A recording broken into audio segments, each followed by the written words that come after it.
பகல்காம் தாக்குதலுக்கு பிறகான நாளிலிருந்து இந்தியா மற்றும் பாகிஸ்தான் பங்குச் சந்தைகள் எப்படி வர்த்தகமாகின என்பதை தற்போது பார்க்கலாம். உலக நாடுகளில் பதற்றம் என்றாலே இந்திய பங்குச் சந்தைகளில் பாதிப்பு தெரியும். ஆனால் ஆச்சரியப்படும் வகையில் இந்தியா பாகிஸ்தான் இடையேயான பதற்றங்கள் தீவிரம் பெறும் நிலையில் இந்திய பங்குச் சந்தைகளில் பெரிய தாக்கம் ஏற்படவில்லை. அதே நேரம் பகல்காம் தாக்குதலுக்கு பிறகான நாட்களில் இருந்தே பாகிஸ்தான் சந்தை சரிந்துதான் காணப்படுகிறது. பயங்கரவாத நிலைகள் மீது இந்தியா தாக்குதலை தொடர்ந்து ஒரு நாளில் மட்டும் பாகிஸ்தானின் KSE 100 சந்தை மதிப்பு 6% சரிந்துள்ளது. ஏப்ரல் 23ஆம் தேதி முதல் இதுவரை சுமார் 10,000 புள்ளிகளை இழந்திருக்கிறது அந்நாட்டு சந்தை.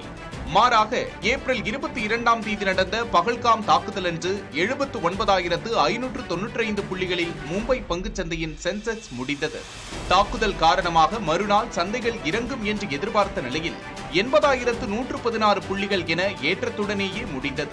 அடுத்து வந்த நாட்களிலும் சிறிய ஏற்ற இறக்கங்களுடன் வர்த்தகமானாலும் இந்தியாவின் பதிலடி கொடுக்கப்பட்ட தினத்திலும் பெரிய இறக்கம் தென்படவில்லை. மாறாக இந்த 15 நாட்களில் சென்செக்ஸ் சுமார் 1000 புள்ளிகள் அதிகரித்தே உள்ளது. 14 வர்த்தக நாட்களில் அந்நிய முதலீட்டாளர்கள் சுமார் 43,000 கோடி ரூபாய் மதிப்பில் முதலீடு செய்திருக்கின்றனர். இதுவும் இந்திய பங்குச்சந்தைகள் ஏற்றத்திற்கு காரணமாக கூறப்படுகிறது. வரும் நாட்களில் இந்தியாவின் ராணுவ நடவடிக்கைகள், சர்வதேச அளவிலான வர்த்தக கொள்கைகள் மற்றும் அமெரிக்க பெடரல் வங்கியின் கடன் வட்டி விகித முடிவுகளும் இந்திய சந்தையின் போக்கை நிர்மாணிக்கும் என்று நிபுணர்கள் தெரிவிக்கின்றனர். புதிய தலைமுறைக்காக கௌசல்யா.